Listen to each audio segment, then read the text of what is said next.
Hi everybody and happy Monday. This is the day that I recap what I talked about on my blog post previous Sunday. And although this is not what I blogged about, this is the day that we runners celebrate the Boston Marathon. So I have on my Boston Strong shirt. And I encourage you to support other runners by wearing a race shirt or Boston blue and yellow and posting it to Run Chat with the hashtag RunChatBoston. What I blogged about is what I was doing last Monday.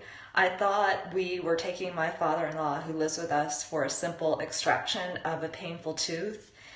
By the end of the day, he had had 4 teeth extracted, and we had discovered several critical pieces about dealing with an elder person who has had cancer treatment and dental.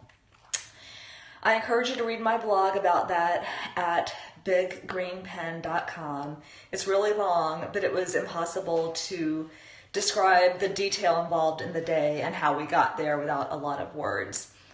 For the purpose of this Periscope, I'll share my 4 takeaways from that blog with you. I think they hopefully capture what we learned and will help somebody else in a similar situation.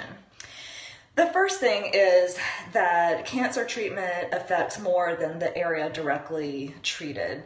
That's probably obvious to people who've been through cancer treatment or had family members go through it, but we are on that learning curve. He had treatment for neck cancer, like in this area, in early 2015, but the oral surgeon explained that radiation can impact the health of the bone around the teeth and the jaw, and that may make even simple dental procedures more complicated and more problematic.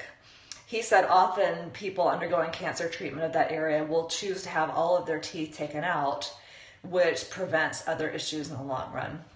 Lesson learned, we were too far along to make that choice by that point. Secondly, one small symptom can lead to a domino effect.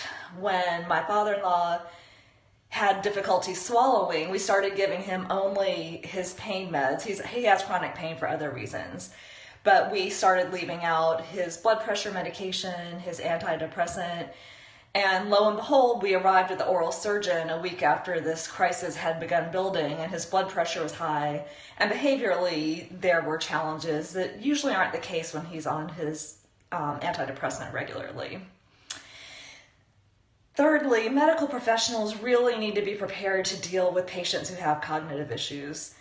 I think the people we dealt with last Monday had a lot of patience and a lot of ability to deal with him, but sometimes you aren't going to get answers that are accurate, and you need a family member nearby to help clarify.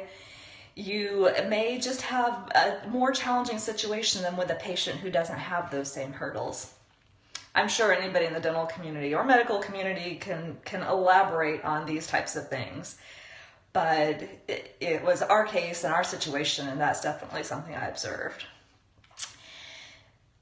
This oral surgeon who we ended up at after we started the morning off at a regular dentist, and then as things progressed and the cancer treatment became an issue, we ended up at an oral surgeon.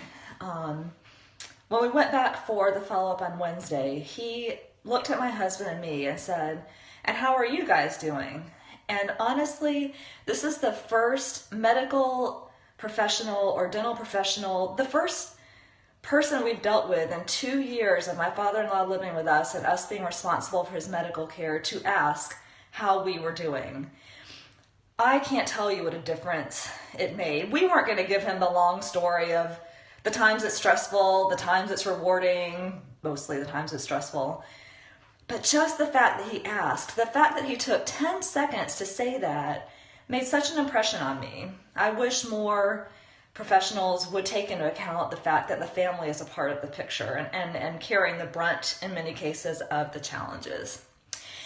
Lastly, I revised this post for LinkedIn to focus more on these takeaways, but also I wanted to say, if you're a supervisor, if you have any responsibility for human resources where you work, the people that you supervise who may seem unusually unfocused, who may be taking more leave, making leave requests that they can barely meet because of their leave balance, Sometimes they are hesitant to explain that it's because of an elder care situation.